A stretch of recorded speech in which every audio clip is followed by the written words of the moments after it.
Welcome back to Brush Up Your Game. And today we're going to look at Marvel United Multiverse Season 3 Kickstarter. And what should you get? Should you just get it all? Well, maybe, probably. But if you don't want to go and get it all, what should you get? What's worth it? Hard to know fully without playing it all, without playing any of it. But based on what I've seen, based on what I've heard, my experience as a gamer, and then being able to read through different posts and such, here's what I'm excited about. Here's what I'm eager to buy. And if I wasn't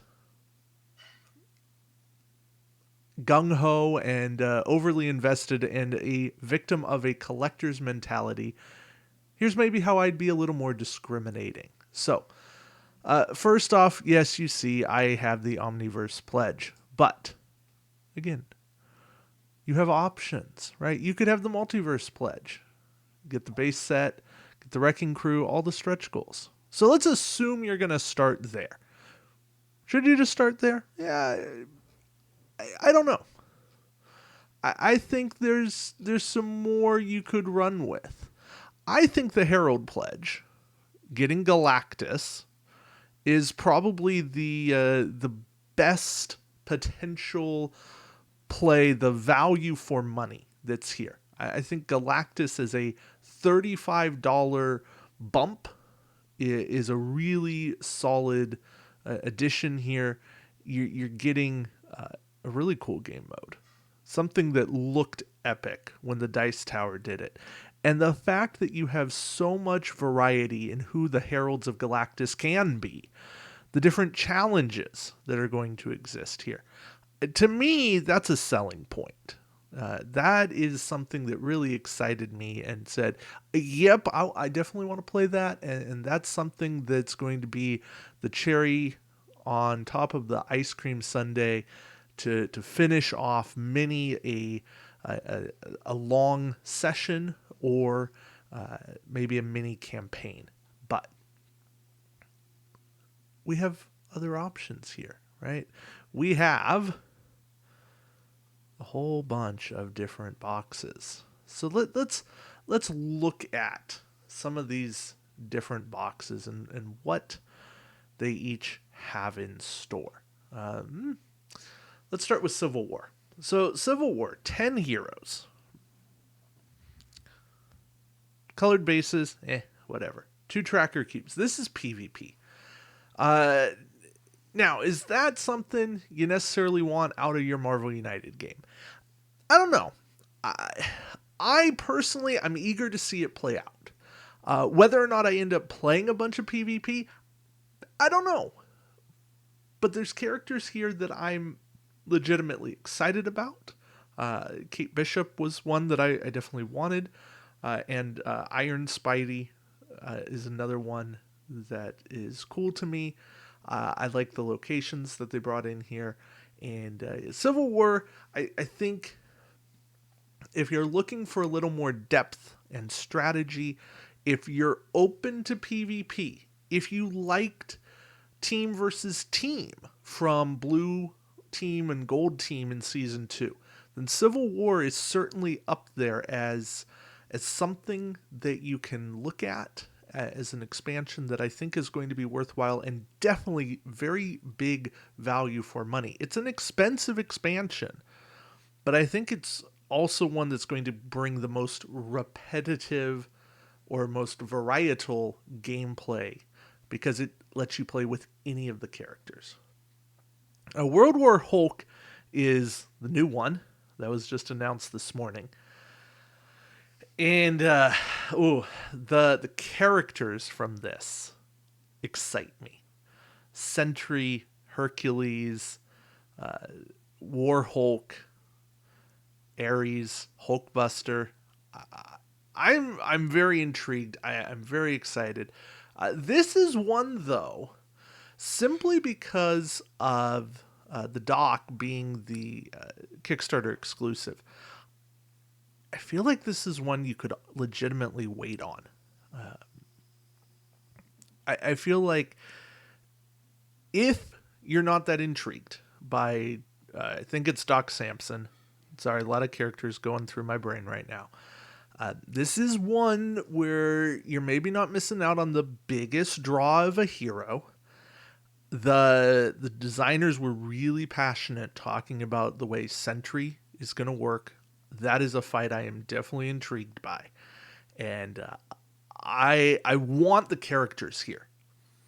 But if I'm not like all in invested, this is one that I'm pretty sure is going to come to retail at some point, and I can pick it up, and I'm going to get 95% of the material and still be really happy later on down the road. All right, Maximum Carnage.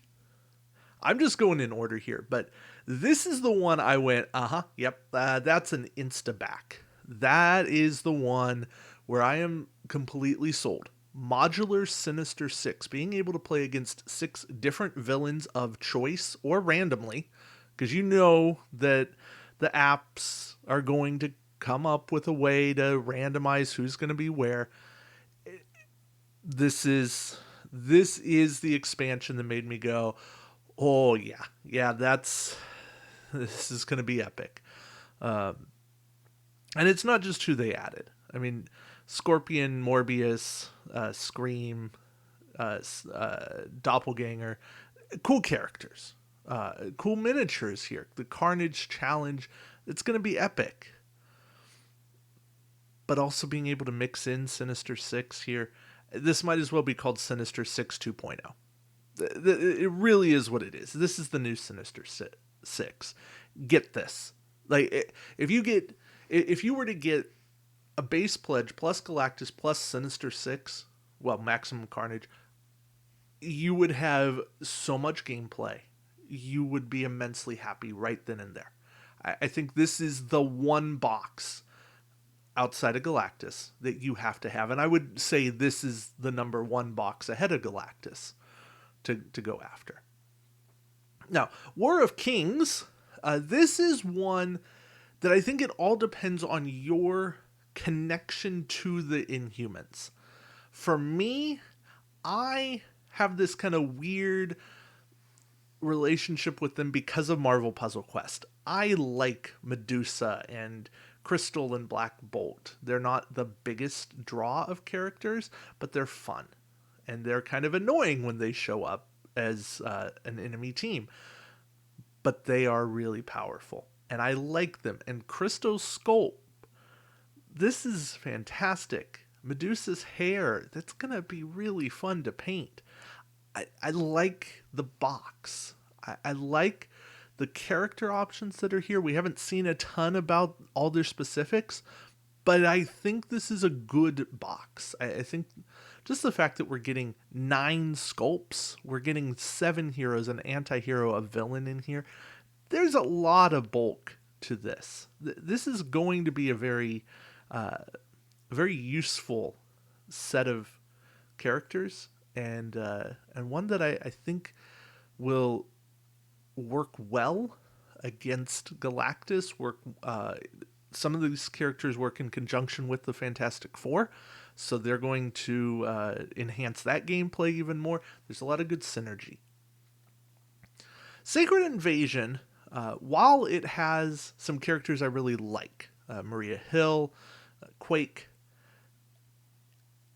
I feel like this one's kind of meh for me. One, I still am left going, where's Coulson, where's Agent May? Yes, that's an Agents of S.H.I.E.L.D. thing, but I still feel like they have enough comic use that they could be in play and they could be useful.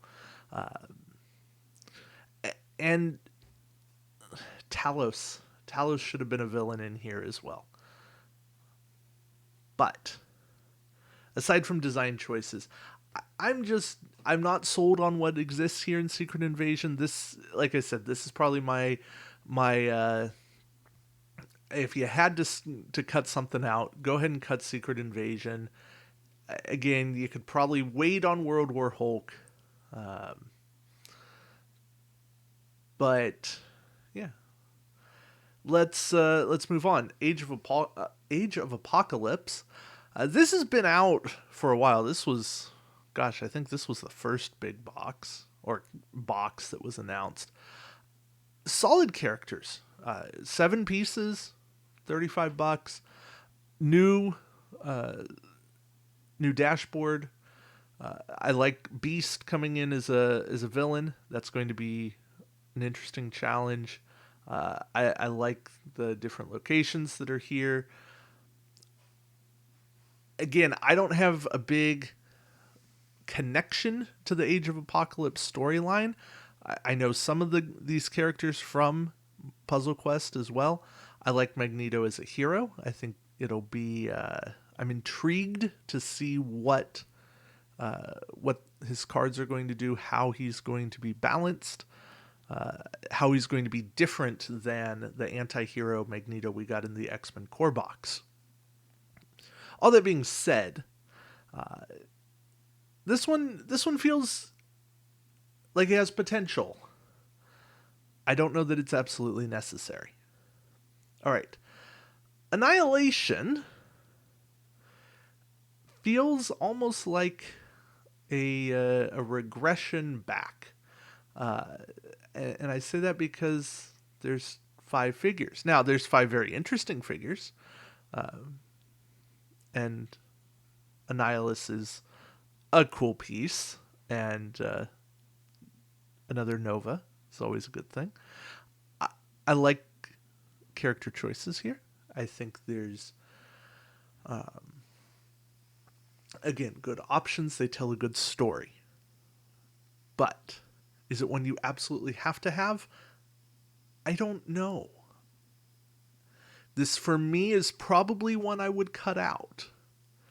But other people are going to sit here and go, "What? David, you're crazy. No, you can't do that. You got to have this." Time will tell, right? I guess I like getting more villains. But I'm not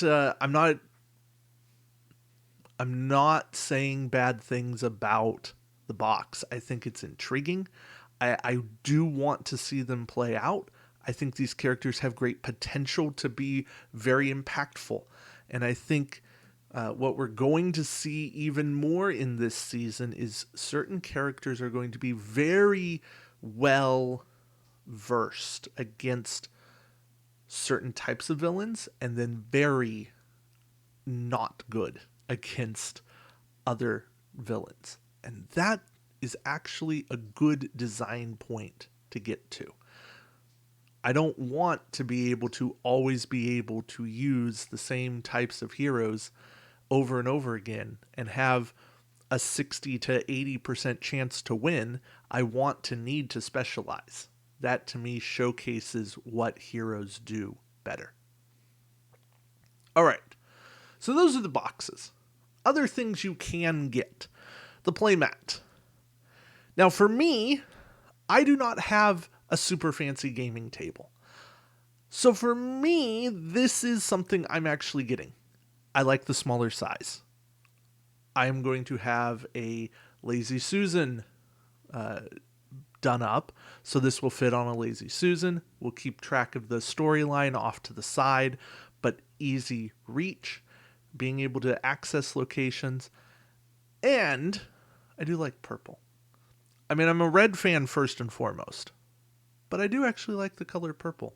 And I think it's going to look very nice on here. Cardboard locations, you can always get those. I have not started buying cardboard, so I'm not doing that. I laminate my tiles. I don't even think I need to do that. They are pretty good quality, but I like the little extra resiliency that some lamination gives me and the spill-proof nature of that. Same thing would go for dashboards. Once you start, you got to keep going. If you haven't done it, you don't buy them. Same goes for plastic tokens. I actually did buy plastic tokens from in season 2, so here I am spending another $20 buying plastic tokens. However, plastic tokens are really nice, and they have a good sound, and they stack, and that is a very key feature for me. All right. Other bonus add-ons and things that do have some gameplay difference. Pet companions. I am completely here for the pet companions. I think these are great. Throg, Cosmo, Redwing the Falcon, Alligator Loki, Jeffrey the Land Shark, and I always forget the name of the damn cat. But these are great add-ons. I wish Throg was a main character. He deserves his own deck. Cosmo probably deserves his own deck too. I'm fine with Alligator Loki not being here. Regardless, I'm happy these characters exist. I happy that they're in, and the fact that they can come in and be in any game just lets you tweak with that balance a little bit more here and there. And that is all the more fun of this game. Marvel United is very quickly becoming my favorite co-op game. It can be easy, it can be difficult, and all these little tweaks just say, okay, you want it a little easier? You want it a little more difficult? Go for it. All right. Campaign decks. Since I'm a completionist, campaign decks are a natural include for me. I have the content for everything. If you've been picky and you've gone, oh, I just want a little bit of this or a little bit of that, campaign decks are not your thing. Don't go there. What you do instead is you go on Board Game Geek and you get some of the lovely, wonderful fan-made expansions, campaigns, not expansions, but the campaigns that people have done. There's been an animated series, Dom's full-on, multiple page sprawling campaign that I fully intend to do on this channel at some point. These are fantastic. Now, these campaign decks are story decks, and I think they're going to be amazing. And I think what they're really going to do is inspire people to do more of them. And that is well worth $15 to me. Team decks and promo team decks. This is all just team decks. I'm calling this total team decks for $30. It just makes sense. I like restrictions. I've said on my channel many times in different capacities, restrictions breed creativity in games. These decks are going to get more characters that we don't often see into play, because somebody's going to say, okay, I'm going to play West Coast Avengers. So let's figure out 3-4 West Coast Avengers to play. Or let's play the Illuminati today.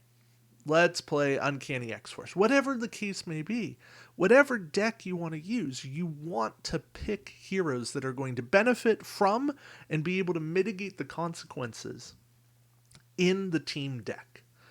That is thematicism. Marvel United has been criticized for lacking depth and lacking thematicism. These team decks are going to add to that. The campaign is going to add to it as well.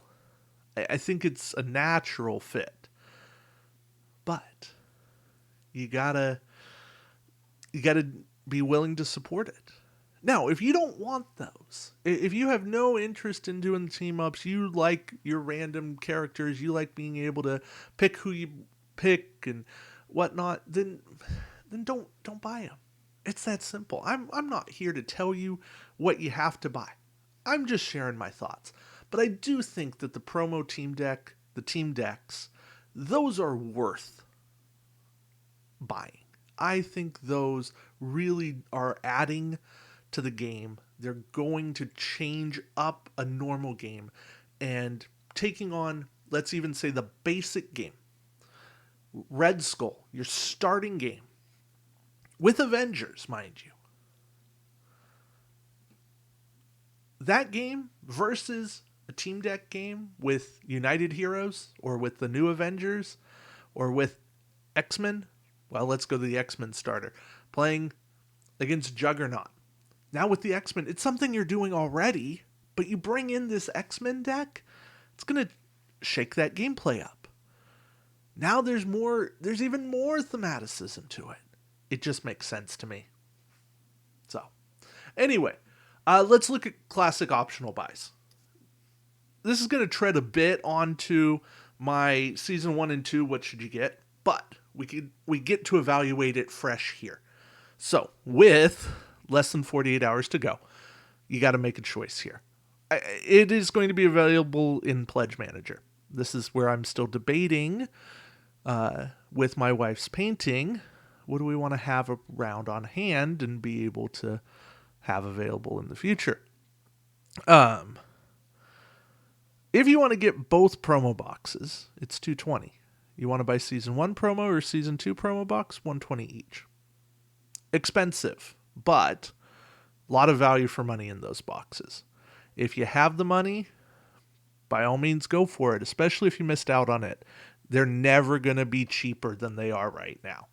Never. I guarantee you, never. Inflation, prices going up, and nobody will sell a box cheaper than this. All right, original Sinister Six. If you don't have it, get it.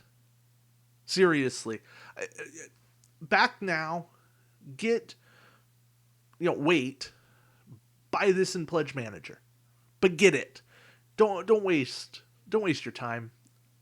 Sinister Six has been going on the secondary market for 80, 90, 100, maybe up to like 130, 150. It's 6 villains. But it's 6 villains plus the ability to play them all together. Now with Maximum Carnage, it's 6 villains and you can play any of them mixed with any of the new stuff, plus stuff from Spider-Geddon, plus. This will be well worth your $45. Absolutely. The Fantastic Four expansion. This is one of the best expansions from Season 2. There's a reason they brought it back. Well, probably a couple. One, Heralds of Galactus. Just makes sense to have the Fantastic Four to go against Galactus. But if you don't have the Fantastic Four, you should get it. It is absolutely worth your money. Not in the same way that Return of Sinister Six is worth your money. But it's very close behind. And it is a very good expansion. Original plastic tokens. I have my own reasons for buying plastic tokens. I don't think plastic tokens are absolutely necessary. They are nice. However, if it comes down to picking and choosing, and to having plastic tokens or another box, I would always pick another box. Plastic tokens are a very nice component upgrade. Don't get me wrong. But the cardboard you get is also a pretty nice component. And the plastic tokens, they're not going to give you any bonus gameplay. So I would say don't waste your money there, especially if you're on limited money. So I believe that's all we've got. I will scroll back up here just to look at stretch goals, right? We've got the Wrecking Crew, Wrecker, Pile Driver, Thunderball, Bulldozer. These guys have basically been forgotten about. They came out day one. That was almost 3 weeks ago. Then we've got Corsair. Exciting, right? Black Knight, Chod, Songbird. That's a cool mini. I just got to say, that's a cool mini. Hepzibah. Yeah, murder me. Murder the pronunciation there. Cyborg Spider-Man. Patriot. Raza. M will have some cool stuff. Cypher. Chamber. Captain Britain. Well, the Betsy Braddock version. Speed. Aurora. Husk. Lalandra. Just made sense. Havoc, the X Factor version. He's exciting. Elsa Bloodstone. Also cool. Kid Loki, because why not? Wiccan, to go with Speed. Siren, Captain America, Captain Falcon. but that's trademarked by Nintendo. Wong, and yes, I do fully intend to get a different sculpt because I love my MCU Wongers, not comic Wong, and that's the one time I'm going to be picky about that. Megan, also really cool. Deathlock, super excited to see Deathlock. Yes, I will play him as an agent of S.H.I.E.L.D. Ghost Rider, Man-Thing, Stature, or Cassie. And that's a cool miniature. Who doesn't want to paint a cabin or just even see a cabin on the board? That's cool. Good, very intriguing anti-heroes. Dakin, Darkchild, the U.S. Agent, Dark Star, Red Hulk, Ursa Major, Red Guardian, White Widow. Super excited to see her as well. And Moonstone, once you have announced her, you know she's coming. That pretty much rounds out Dark Avengers. So we're good there. And then we've got villains: Claw, Chameleon, Titania, Absorbing Man. He'll be fun. I like the potential Absorbing Man has. Abomination, also a cool villain. Crimson Dynamo, Crossbones Maximus, Iron Patriot, Blastar, Hobgoblin, the High Evolutionary, and when I read the announcement about him, he might be one of the first fights that I do because he just sounds super intriguing. Enchantress, Gore, and Null the Black King. A lot of good stuff coming right now. More certainly to come. And, of course, completely forgot, we do have classic equipment promos, generic equipment, and other team decks that have been unlocked. Starjammers, Gen X, Young Avengers, Swordbearers of Krakoa, S.H.I.E.L.D. team deck, and the Dark Avengers team deck. They are Kickstarter rewards that will be included. So, plenty here. 48 hours still to go. At this point, I say it's not a matter of if you should back or not, because I absolutely think you should. It's more a matter of what are you willing to spend your money on. And to recap that, I think the best ways you can spend your money, and of course it's easy for me to say when it's not my money, but I think get a Herald pledge. If you can't afford the Omniverse, because the Omniverse pledge gets you Fin Fang Foom. And that's the only way you're getting Fin Fang Foom, and he will resell for a fair bit of money. But short of being able to do that, get the Herald pledge, and then so you're getting a core box, The Coming of Galactus. I think you can kind of skip on World War Hulk. That's like the one, aside from Civil War and Maximum Carnage, that are okay. So there's 3 boxes that are coming to retail. Yeah. So get The Coming of Galactus. Get Civil War. Get Maximum Carnage because you want all the stuff that's coming in the Kickstarter exclusive box. And then get the team decks. Both team decks, I would say. That would be kind of like the min. I think that's the minimum that will say you get a bunch of stuff that will make you pretty happy, in a good spot, at least as far as a board game can make you happy. Because happiness is probably more than what you find in a board game. Sorry to get a little philosophical there. If you like the philosophical thoughts, stick around on the channel. I do that every once in a while. So, anywho, yeah. All right, we're at like a half hour, so that is probably plenty of me rambling. Thank you for your time. I do appreciate it. And thanks for checking out Brush Up Your Game. Until next time. Well, as I always say, keep brushing up your game. Take care, everybody.